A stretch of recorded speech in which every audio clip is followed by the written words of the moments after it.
Hi, வாங்க வீடியோக்குள்ளே போகலாம். எவ்வளோ நாள் ஆச்சுங்க வாய்ஸ் ஓவர் கொடுத்து? ரொம்ப நாள் ஆச்சு, கொடுக்கவே இல்லை.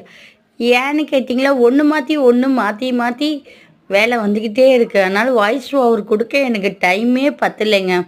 அதனால தான் கொடுக்கறதே இல்லை. பாருங்கள், இன்றைக்கி ஆடி வெள்ளி. வீட்டில் பாருங்கள், செம்மையாக கோலம் போட்டிருக்கிறாங்க. முன்னாடி வாசலில் பாருங்கள், முன்னாடி வாசலில்.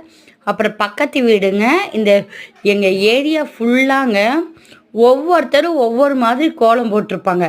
பாருங்கள், சாந்திக்கா பூ கோலம் போட்டிருக்காங்க. இது என் ஃப்ரெண்டு வீடுங்க. இது அவங்க ஒரு கோலம் போட்டிருக்கிறாங்க. பக்கத்து வீட்டில் நல்லா இதாக போட்டிருக்காங்க. ஒவ்வொருத்தரும் ஒவ்வொரு கோலம் போடுவாங்கங்க. ஆடி வெள்ளினாவே எங்கள் தெருவில் எல்லாமே ஸ்பெஷல் தாங்க. இந்த வீடியோ பிடிச்சிருக்கா பாருங்கள், கமெண்ட் பண்ணுங்கள், ஷேர் பண்ணுங்கள், லைக் பண்ணுங்கள், கமெண்ட் பண்ணுங்கள், சப்ஸ்கிரைப்